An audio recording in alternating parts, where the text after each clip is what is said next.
Hello everyone, this is Asra Sultana, Assistant Professor in Triply Department, working in ISL Engineering College. I am going to take the subject Electrical Machines 1 for Triply second year students, that is 4th sem students. So in today's class, students, we are going to discuss what is the course objectives, course outcomes, and what is the syllabus of Electrical Machines 1 subject, and what is the suggested readings. So let us start with course objectives. So, course objectives is first one to understand the concept of magnetic circuits. So, unit 1 will consist of all laws and basics of magnetic circuits. So, our first objective is to understand the concept of magnetic circuits. Second one, to understand electrical principle, laws and working of DC machines. Okay. Third one, to understand the construction and characteristics, applications of various types of DC generators and motors. And next, to understand working of single phase transformer and conduct various tests on the transformer. Now let us see what are the course outcomes. So at the end of the course, students should be able to understand the concept of magnetic circuits and understand electrical principles, laws and working of DC machines. Analyze the construction and characteristics applications of various types of DC generators. Analyze the construction and characteristics and applications of various types of DC motors. Understand electrical principle, laws and working of single phase transformer and losses, and also conduct various tests on the transformer. So course objective and course outcome. Course objective means what? Before starting the course, this is our objective. Okay. At the end of the course, course outcomes will come. Okay. So the student should understand all these things. Okay, students. Now let us see the syllabus. So there will be 5 units. So unit 1 consists of magnetic fields, circuits, force and torque. Okay. This is the main heading. This is the main heading of first unit, that is magnetic field, circuits, force and torque. So under this, what we are going to see? We are going to see the review of magnetic circuits. So already we have seen magnetic circuits, we have studied in your previous subjects. So again we are going to see a review of magnetic circuits, that is magnetomotive force, MMF, flux, reluctance, inductance. Okay. So all these 4 terms are very important, students. Uh, Magnetic motive force, flux, reluctance and inductance. Then we are going to see review of Ampere law, Biot-Savart law, Faraday's law, Lenz's law, BH curve of magnetic materials, energy stored in magnetic circuit, force as a partial derivative of stored energy with respect to position of a moving element, torque as a partial derivative of stored energy with respect to angular position of rotating element. See students, electrical machine 1 subject is the basic of electrical machines. Okay, so you are going to have electrical machine 1 and electrical machine 2. So in this electrical machine 1 and 2, you are going to study all about AC and DC machines. Okay, so before we go start the machines part, in the first unit we are having basics of magnetic circuits. Okay, so let us see what exactly is magnetic field. Okay, so magnetic field is defined as a space around the electric charge in motion where its influence can be felt. Okay, what is magnetic field? Field is nothing but it is the area around the magnet where its influence can be felt. So a steady magnetic field can be visualized by imaginary lines which is called as magnetic lines or magnetic flux. So magnetic field will be produced by permanent magnet. So where we can see that time varying magnetic field will be produced. Okay.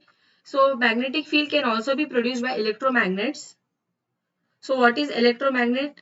So it is very important, students. So we are converting electrical energy into magnetic energy. So what we are doing, you must be knowing a solenoid. Okay, solenoid means what? To any conducting material, we are wounding a coil across it and putting a battery across it. Then it will become a magnet.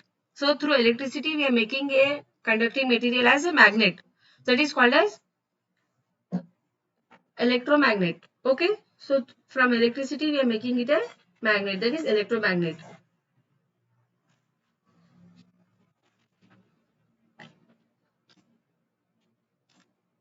So what is EMF? Electromotive force. Okay, EMF is electromotive force.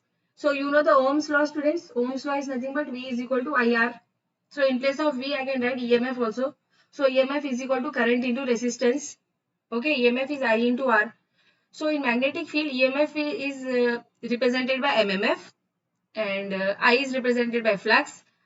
Resistance is represented by reluctance.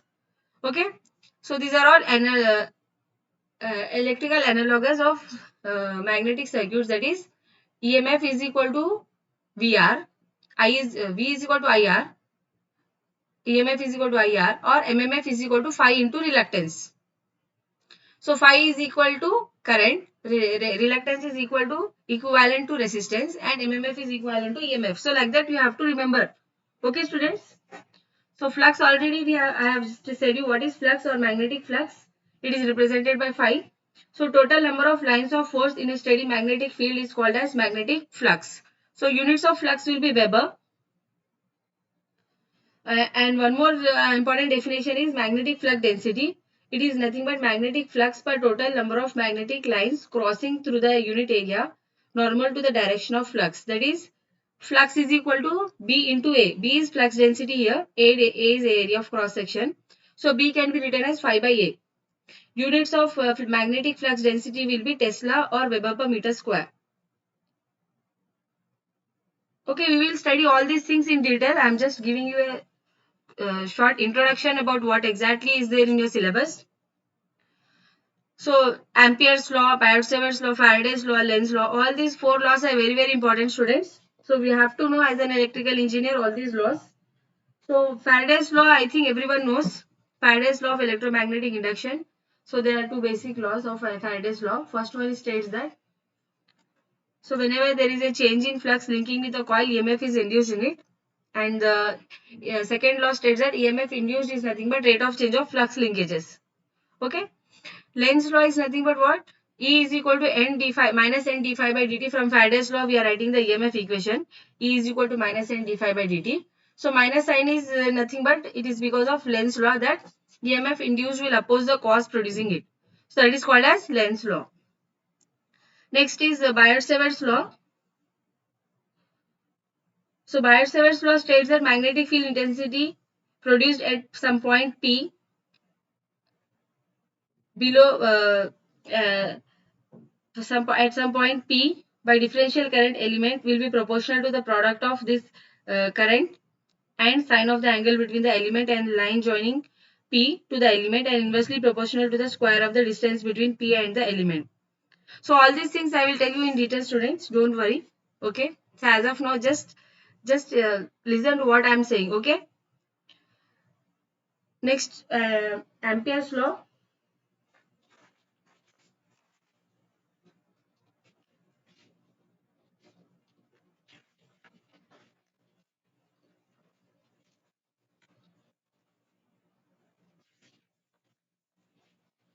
Ampere's circuit law. Okay, we can tell it like this. Okay. So Ampere's circuit law will state that line integral of magnetic field intensity around a closed path is exactly the same as the current enclosed by the path. Okay. BH curve. BH curve. So we have already seen. You must have seen in physics. Okay. Hysteresis, BH curve. Okay. All these things. Energy stored in magnetic circuit. Energy stored in magnetic circuit and energy stored in electric circuit. Energy stored in magnetic circuit will be half Li square. In electric circuit, it will be half CV square. And force as a partial derivative of stored energy with respect to position of a moving element. Okay, we are going to have a derivations for these two things. Okay, force as a partial derivative of stored energy with respect to position of a moving element. This entire thing is one topic, and this is another topic, torque as a partial derivative of stored energy with respect to angular position of rotating element. Okay students, So all these things we are going to see it in unit 1. Let us go to unit 2. So unit 2 we are going to see about DC machines. So in this unit 2, all details of construction, everything we are going to see in DC regarding DC machines. So basic construction of a DC machine we are going to see here in second unit: magnetic structure, stator yoke, stator poles, pole faces or shoes, air gap, armature core, visualization of magnetic field produced by the field winding excitation with armature winding open, air gap flux density distribution, flux per pole, induced EMF in armature coil, armature winding and commutation, elementary armature coil and commutator, lap and wave windings, construction of commutator, linear commutation, derivation of back EMF, armature MMF wave, derivation of torque equation, armature reaction, air gap flux density distribution with armature reaction. Okay. So all these things we are going to see in unit 2. So it is all about DC machines. DC machines means what? It can be a DC generator or DC motor also. Okay. So it can be a DC generator or DC motor. We are going to see the construction part. So everything regarding construction and EMF equation and derivation of EMF equation, derivation of torque equation we are going to see in this. We are going to see area flux density distribution, flux per pole. Okay. Okay students. So before we see all these things, so we should know what exactly is a DC generator. So DC generator is a machine which converts mechanical energy into electrical energy. And what is a DC motor? DC motor is a machine which converts electrical energy into mechanical energy. Generator will convert mechanical to electrical. Motor will convert electrical to mechanical. So when we see the generator operating principle, it works on the principle of Faraday's law of electromagnetic induction. So what exactly is the principle on which this is working? It is working on the principle of production of dynamically induced EMF. Whenever a conductor cuts magnetic field, dynamically induced EMF is produced in it according to Faraday's law of electromagnetic induction. And whenever EMF is there, current will also flow in the conductor circuit if it is closed. Okay, so students, we have to see here that the path should be closed for the current to flow. If it is open, current will not flow. So EMF will cause current to flow if the conductor circuit is closed, and direction of EMF will be given by Fleming's right hand rule. So there are two basic essential parts of an electrical generator, that is magnetic field and conductor, which will move so as to cut the flux. Okay, there should be magnetic field, there should be conductor, and there should be relative motion between magnetic field and the conductor. So what is the meaning of relative motion here? So either the conductor should move or the flux should move. There should be some motion between either this or that. Then only EMF will be induced according to Faraday's law of electromagnetic induction. So I am telling here that it is dynamically induced EMF. So dynamically induced EMF is what? Field or flux is constant, whereas conductor is moving. So conductor is moving, field is constant, then it is dynamically induced EMF. So if it is opposite, then it is statically induced EMF, where conductor is fixed, it is not moving, and flux is moving, then it is statically induced EMF. It is used in transformers. It is the operating principle of transformer. So in transformer, the conductor will be stationary, flux will be moving. So there also we are having two types, that is self-induced EMF and mutually induced EMF. Self-induced EMF is what? If the EMF is induced in the coil itself, where we are applying alternating voltage, and because of change in flux linking with the coil, EMF will be induced in the first coil, then it is self-induced EMF. And whenever there is a change in flux linking with the coil, but the same flux, we are not applying to the secondary winding any alternating voltage, but only to the first winding we are applying alternating voltage, and EMF will be induced in the second winding because same flux is linking with both first and second winding, then that is called as mutually induced EMF. That is the operating principle of a transformer. So students, do you understand here that according to Faraday's law, there will be two types of EMFs induced, that is dynamically induced EMF and statically induced EMF. So DC generators will have a dynamically induced EMF because conductors are moving and flux is stationary. So two essential parts of generator will be what? Magnetic field, conductor, and relative motion between the conductor and the magnetic field.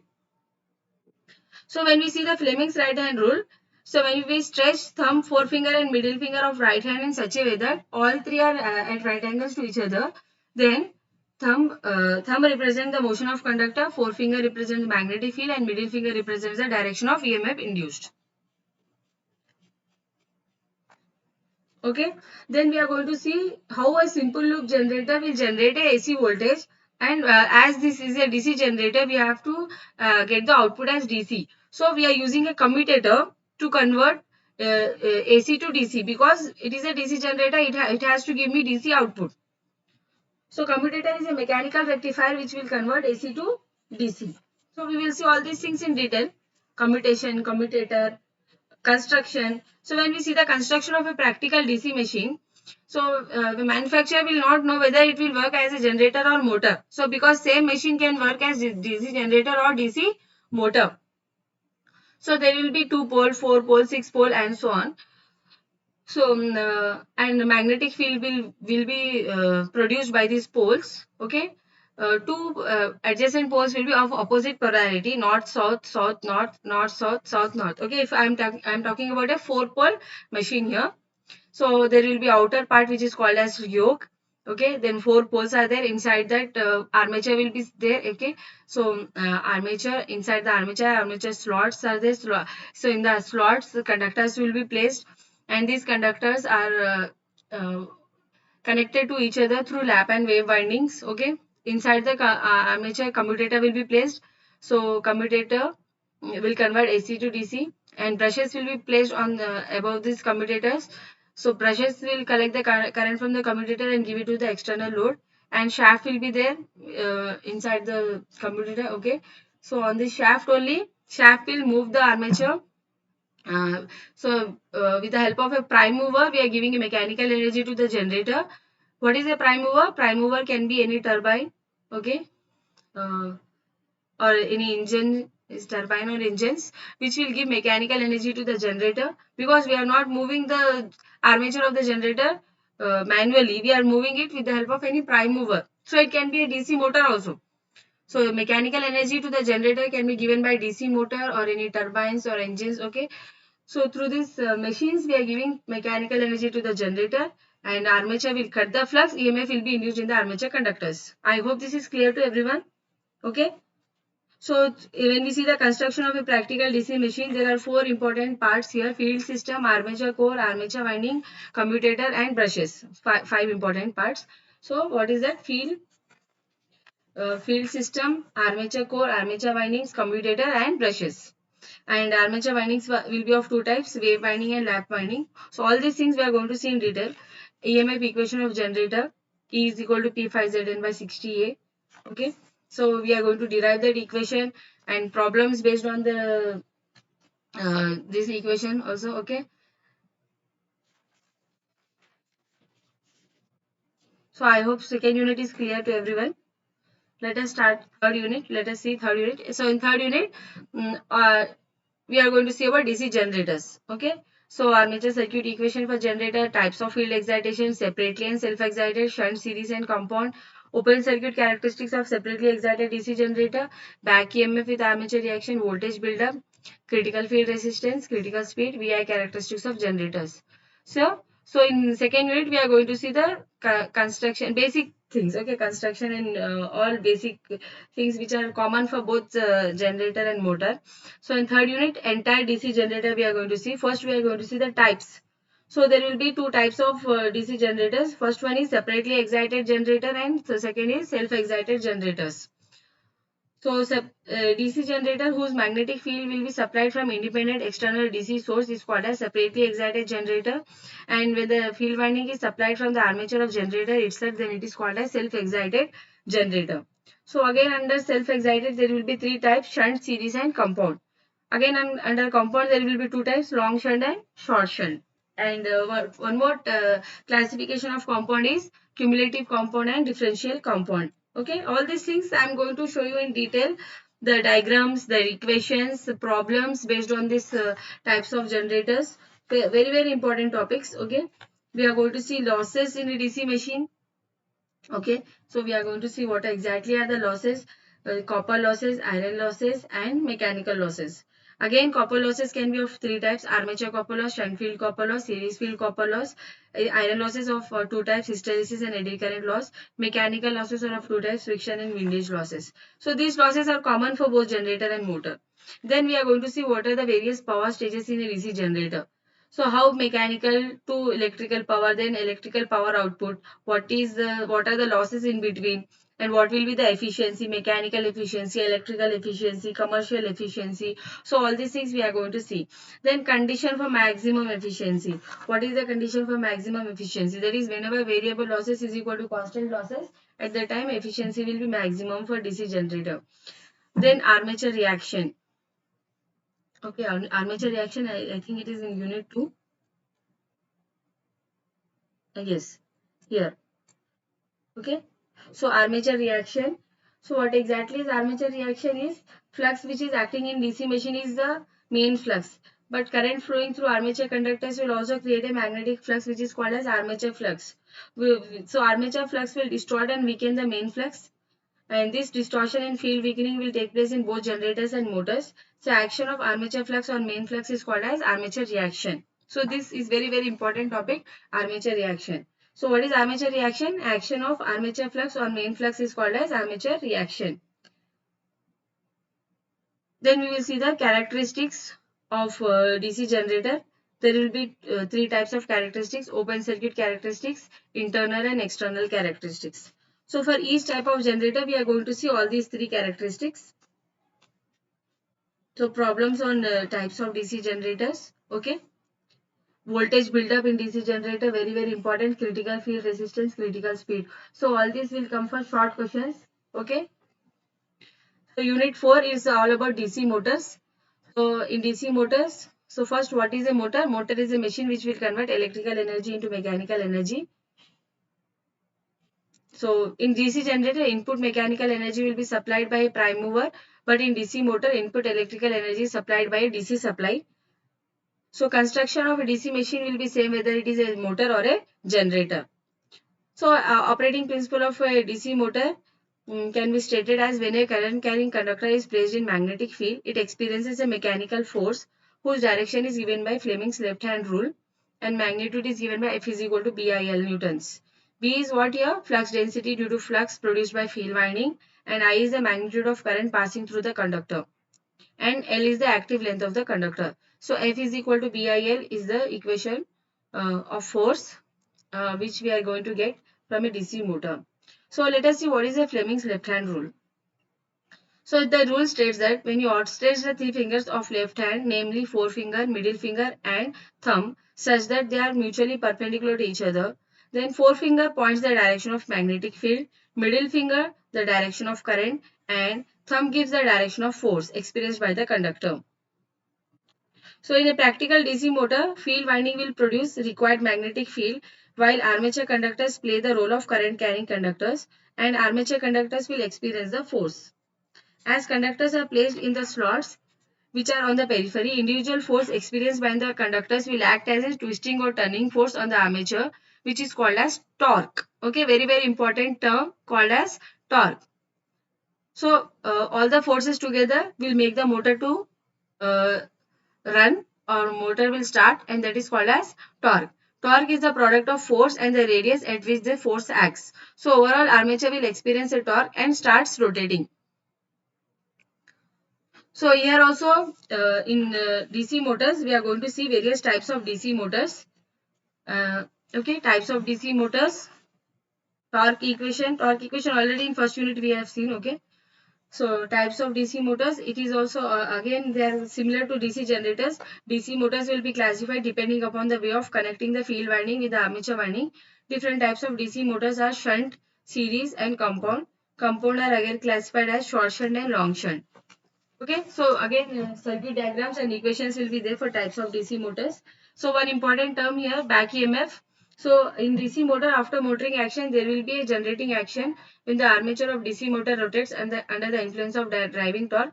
So armature conductors will move through the magnetic field, and hence according to Faraday's law of electromagnetic induction, EMF will be induced in them as in a generator. So EMF acts in opposite direction to the applied voltage according to Lenz's law, and that is why it is called as back EMF or counter EMF. Okay. denoted by EB. Then we are going to see various speed control methods, armature control method and flux control method, losses and efficiency, testing. There are 4 types of test we are doing on DC motors: brake test, Swinburne's test, Hopkinson's test and field test. And on this test we are going to see various numericals. So fifth unit is all about transformers, that is single phase transformer, 3-phase transformer and auto transformer. So operating principle of transformer, already I said you, it works on the principle of mutual induction. So whenever an alternating voltage is applied to the first winding of primary winding of transformer, EMF will be induced in primary winding, and same flux is linking with the second coil, EMF will be induced in the second coil also. That is called as mutual induction. So operating principle of transformer, equivalent circuit, phasor diagram, voltage regulation, losses and efficiency. So there are various tests conducted on transformer: open circuit test, short circuit test, polarity test, back-to-back test, separation of hysteresis and eddy current losses. Then we are going to see 3-phase transformer, its construction, types, parallel operation of single phase and 3-phase transformer. Then we are going to see about auto transformer, construction, principle, application, comparison with 2-winding transformer, Scott connection, 3-phase to 6-phase conversion, tap changing transformer, no load and on load tap changing transformers, 3-winding transformer. So students, this is all about your 5 units. First unit is all basics of magnetic circuits. Second unit is all about DC machines. Third unit DC generator. Fourth unit DC motor. Fifth unit transformers. Now let us see, according to a syllabus book, what are the suggested readings. Electrical machinery, Newer, McGraw-Hill, A.E. Fitzgerald and C. Kingsley. Second is Performance and Design of DC Machines by A.E. Clayton and N.N. Hancock. Third is Performance and Design of AC Machines by M.G. Say. Fourth is Electrical Machinery, Khanna Publishers, P.S. Bimra. Fifth is Electrical Machines, Pearson Education, Smarajit Ghosh. And sixth is Electrical Machines by I.J. Nagraj and D.P. Kothari. So all these books are very, very good, students. So you can take any book and you can start preparing for your electrical machine subject. So apart from these books, one more book is there, Electrical Machine by J.B. Gupta. And so you can refer that book also. So V.K. Mehta, Electrical Machines by V.K. Mehta. Okay, so you can refer number of books for this subject, electrical machine subject. So very, very important subject and very interesting subject also.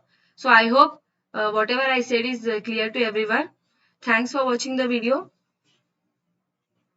Thank you, students. If you have any doubts, suggestions, okay, you can say it in the comment section. So all the students should give your attendance in the comment section, and if you have any doubts also, you can ask me in the comment section. Thank you everyone for watching the video.